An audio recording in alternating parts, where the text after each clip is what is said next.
यहाँ Steve jobs से हमें दो लेसन सीखने को मिलते हैं। आज ज्यादातर लीडर शिकायत करते हैं कि मेरी टीम के सदस्य मुझे वो सम्मान नहीं दे रहे हैं जिसका मैं हकदार हूँ। अपने ईगो को बाजू पर रखकर उसी टीम के सीनियर एम्प्लॉय की बात सुननी और समझनी होगी। बिजनेस चाहे कोई भी हो, प्रॉफिट होना ही चाहिए और यह लक्ष्य भी होना चाहिए। चार अलग अलग दृष्टिकोण से एनालिसिस करेंगे।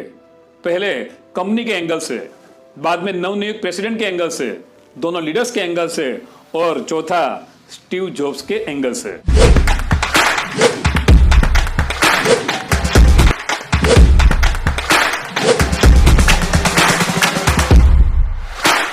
प्रोफेशनल क्षेत्र में व्यक्ति को अलग अलग तरह से लीडरशिप मिलती है।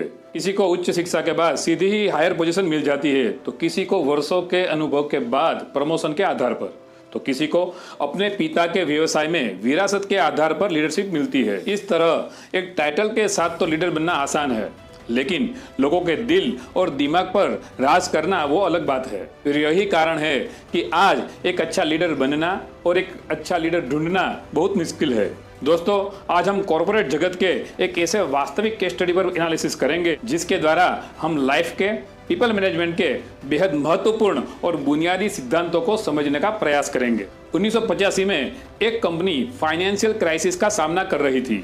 इस घाटे से उबरने के लिए कंपनी ने एक नए प्रेसिडेंट को अपॉइंट किया। नवनियुक्त प्रेसिडेंट ने वही किया जैसे आमतौर पर होता है। उन्होंने कंपनी के वित्तीय बोझ को कम करने के लिए कर्मचारियों की संख्या कम करने का निर्णय लिया। इसके लिए प्रेसिडेंट ने एक डिवीजन के 2 लीडर्स को बुलाकर उनके डिवीजन के कौन से कर्मचारियों को निकाला जाना चाहिए उसकी लिस्ट उन्होंने मांगी। यह सुनकर दोनों लीडर्स ने कहा कि ऐसा करने से कंपनी की इमेज को बुरा असर पड़ेगा और कर्मचारियों के मनोबल पर भी नकारात्मक असर पड़ेगा। लेकिन इसके बाद भी प्रेसिडेंट अपनी बात पर अड़े रहे और उन्होंने दोनों लीडर्स को अल्टीमेटम देते हुए कहा कि कल सुबह 9 बजे तक मुझे आपके डिवीजन से निकाले जाने वाले कर्मचारी की सूची मिल जानी चाहिए। अगले दिन सुबह 9 बजे दोनों लीडर्स ने प्रेसिडेंट को लिस्ट दी जिसमें 2 नाम थे। जब नाम पढ़े तो प्रेसिडेंट चौंक गए क्योंकि उसमें 2 नाम लिखे थे। वे थे एड कैटमुल और एल्विरे स्मिथ। प्रेसिडेंट हैरान इसलिए हो गए क्योंकि दोनों नाम उन्हीं दोनों लीडर्स के थे। प्रेसिडेंट समझ गए और बाद में उस डिवीजन से किसी को निकाला नहीं गया। इस घटना की जानकारी उस डिवीजन के सभी कर्मचारियों को भी हो गई। आप अंदाजा लगा सकते हैं कि जिन्होंने अपनी टीम के सदस्यों की नौकरी को बचाने के लिए अपनी नौकरी दांव पर लगा दी, ऐसे लीडर्स के प्रति उनके टीम के सदस्यों के मन में किस प्रकार की भावना और सम्मान उत्पन्न हुआ होगा। ऐसे लीडर्स कहाँ मिलते हैं? कुछ समय बाद स्टीव जॉब्स ने उस कंपनी का यह डिवीजन खरीद लिया और उन दोनों लीडर्स के साथ मिलकर स्टीव जॉब्स ने पिक्सर नाम से कंपनी शुरू की। आज सालों बीत गए, लेकिन आज भी पिक्सर कंपनी में यूनिटी, इमोशनल बॉन्डिंग का कल्चर महसूस होता है। दोस्तों, अब हम इस वास्तविक घटना को 4 अलग अलग दृष्टिकोण से एनालिसिस करेंगे।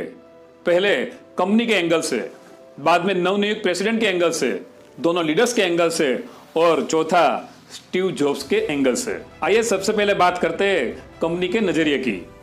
बिजनेस चाहे कोई भी हो, प्रॉफिट होना ही चाहिए और यह लक्ष्य भी होना चाहिए, लेकिन इसके लिए कैसे कदम उठाने चाहिए इस पर विचार किया जाना चाहिए। जिस व्यक्ति को कंपनी की जिम्मेदारी सौंपी जानी है उसका भी आकलन किया जाना चाहिए। अन्यथा जिस व्यक्ति को हम लीडर नियुक्त करते हैं उससे कंपनी को फायदा तो नहीं बल्कि नुकसान हो सकता है। इसीलिए लीडरशिप सौंपते समय व्यक्ति को परखना चाहिए। यहाँ कंपनी से इस संबंध में गलती हो गई। नंबर 2, नवनियुक्त प्रेसिडेंट का दृष्टिकोण। अगर हम प्रेसिडेंट की बात करें तो हो सकता है कि उनका IQ बहुत हाई होगा, वह बुद्धिमान होंगे और इसीलिए उन्हें प्रेसिडेंट नियुक्त किया गया होगा। लेकिन यह भी ध्यान रखना महत्वपूर्ण है कि एक अच्छी लीडरशिप का संबंध केवल बुद्धिमत्ता के साथ नहीं है। जब आपको लोगों से काम लेना हो तो सिर्फ दिमाग से नहीं बल्कि दिल से भी जुड़ना बहुत जरूरी है। एक लीडर के लिए उसकी टीम के सदस्य उसके हाथ पैर समान होते हैं। इसीलिए याद रखें, टीम है इसीलिए आप लीडर है। दूसरी महत्वपूर्ण बात, अगर लीडर के रूप में जब एक नई टीम के साथ आपको काम करने की बारी आई है तो उस परिस्थिति में कोई भी निर्णय लेने से पहले वहां के कल्चर को जानना जरूरी है। अपने ईगो को बाजू पर रखकर उसी टीम के सीनियर एम्प्लॉय की बात सुननी और समझनी होगी। यहाँ प्रेसिडेंट से इस मामले में भी गलती हो गई। नंबर 3, दोनों लीडर्स का नजरिया।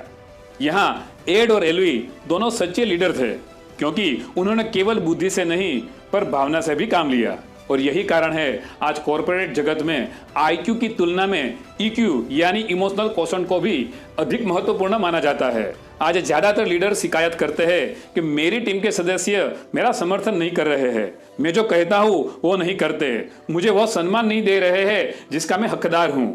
आज प्रत्येक लीडर का ध्यान उपलब्धि की ओर रहता है, जैसे कि मुझे सम्मान मिलना चाहिए, रिजल्ट मिलना चाहिए, प्रोडक्शन का टारगेट मिलना चाहिए, सेल्स का टारगेट मिलना चाहिए। लेकिन याद रखें, लीडरशिप गिव एंड टेक के रूल पर काम करता है। एक अच्छा लीडर बनने के लिए पहले टीम को देना होगा, फिर हमें वह मिलेगा जो हम चाहते हैं। किसी भी टीम के भीतर कोई भी अच्छा या बुरा कल्चर उसके लीडर की लीडरशिप पर निर्भर करता है। चौथा दृष्टिकोण स्टीव जॉब्स का। यहाँ स्टीव जॉब्स से हमें 2 लेसन सीखने को मिलते हैं। नंबर 1, एक अच्छे बिजनेसमैन या लीडर के पास पारखी नजर होनी चाहिए। किसी भी कंपनी का ग्रोथ उसके लीडर्स पर निर्भर करता है। अगर लीडर अच्छे हैं तो कंपनी की ग्रोथ को कोई नहीं रोक सकता, और इसीलिए एक अच्छे लीडर को दूसरे अच्छे लीडर्स की हमेशा खोज करती रहनी चाहिए। यदि आपको कहीं और अच्छे लीडर मिलते हैं तो आपको उन्हें अपनी कंपनी या टीम में सम्मिलित करने का प्रयास करना चाहिए। लेसन नंबर 2, स्टीव जॉब्स से दूसरी सीख यह मिलती है कि सही व्यक्ति की सराहना करनी चाहिए। अच्छे लीडर मिलना मुश्किल है, लेकिन कई बार ऑर्गेनाइजेशन या कंपनी अपने अच्छे लीडर की सराहना करने में असफल हो जाती है, और इसीलिए अच्छे लीडर्स की सराहना करनी चाहिए। दोस्तों, आपने इस केस स्टडी से क्या सीखा या आपका इसके बारे में क्या अभिप्राय है, ये कमेंट करके जरूर बताएं। मुझे इसका इंतजार रहेगा। अगर आपको यह वीडियो अच्छी लगे तो ऐसी और वीडियो को देखने के लिए इस चैनल को सब्सक्राइब करें और वीडियो को अपने सोशल मीडिया के प्लेटफॉर्म पर शेयर जरूर करें। अगले वीडियो में फिर मिलेंगे एक नई प्रेरणा के साथ। तब तक जय हिंद, जय भारत, जय स्वामीनारायण।